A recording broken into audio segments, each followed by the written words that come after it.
Hi, friends. Thanks for joining us for another vision casting. So, the topic that we're going to talk about today is essentially Win the Day. It's based off of a book that Raquel and I are reading.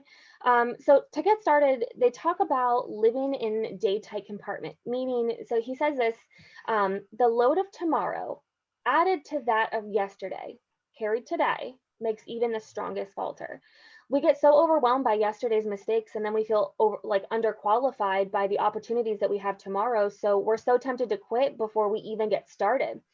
He was telling a story about this professor. He asked a student, how long have you lived? And the student replied with his age.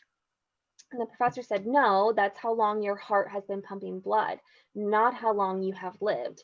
And he says that one of the most memorable moments in his life was when he went to the Empire State Building. He went there on a fourth grade field trip, and he said that time literally stood still. Like if I lived a million years, at that moment would still forever be part of my consciousness because I was fully alive when I lived it. So then the professor asked the student again, okay, now how long have you lived? How long have you lived? And the student replied back, well, when you put it that way, maybe an hour, maybe a minute, maybe 2 minutes. And it really goes to show that like us, we're not often very present in our moments in the life that we have. So it's super easy to calculate our age and how time is measured in minutes, but life is measured by moments, right? It sounds kind of cliche a little bit, but it's true.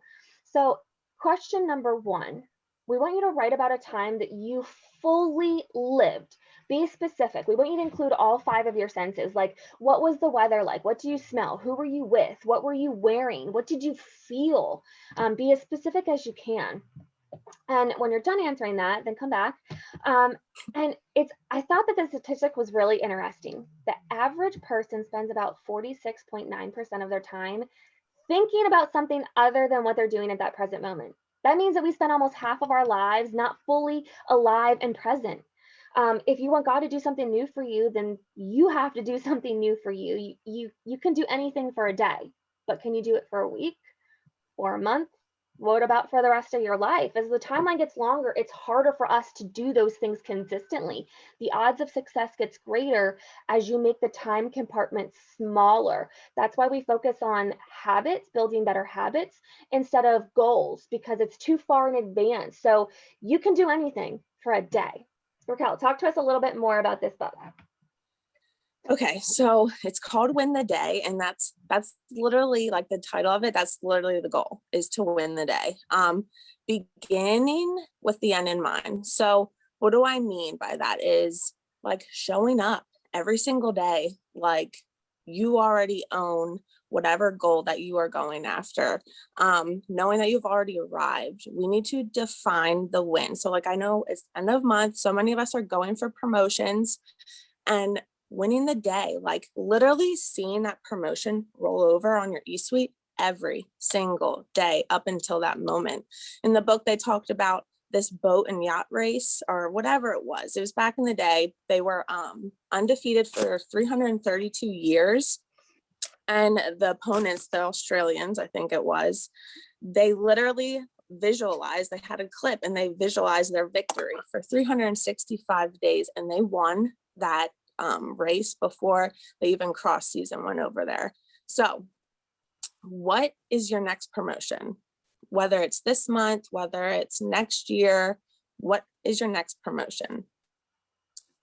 Okay, now, second question.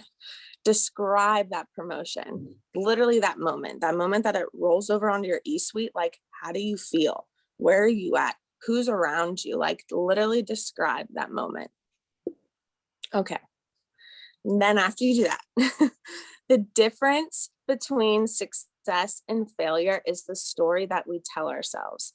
These stories become self-fulfilling prophecies. And if we keep telling ourselves the wrong one, then we're literally living a lie, okay? If you're telling yourself that you're not good enough or you're not worthy, and you're telling yourself these things because somebody made you feel like that in your life, that's going to hold you back. So you need to change your life when you start changing your story. So what stories growing up, like what stories are you telling yourself, or have you told yourself?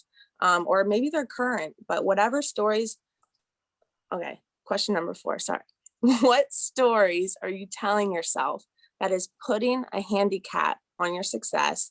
And where did these stories come from? That's question number 4. Okay. And the last one, the first thing we have to do is convince ourselves that winning is possible. Flip the script. We have to rewrite the narrative. We get to decide if we're good enough or if we're worthy. Stop letting others or the situations that you're currently in dictate your future. So number 5, we're going to do affirmations, literally counteracting whatever those stories did that you told yourself. And that's it, Autumn. Yay. Okay, guys, thank you so much for joining us. We hope that you can join us live one day when we're doing a vision casting. They are every Tuesday and Thursdays at 10 a.m. Eastern. If you've never jumped on one, we dare you to. So thanks, guys. Have a great one.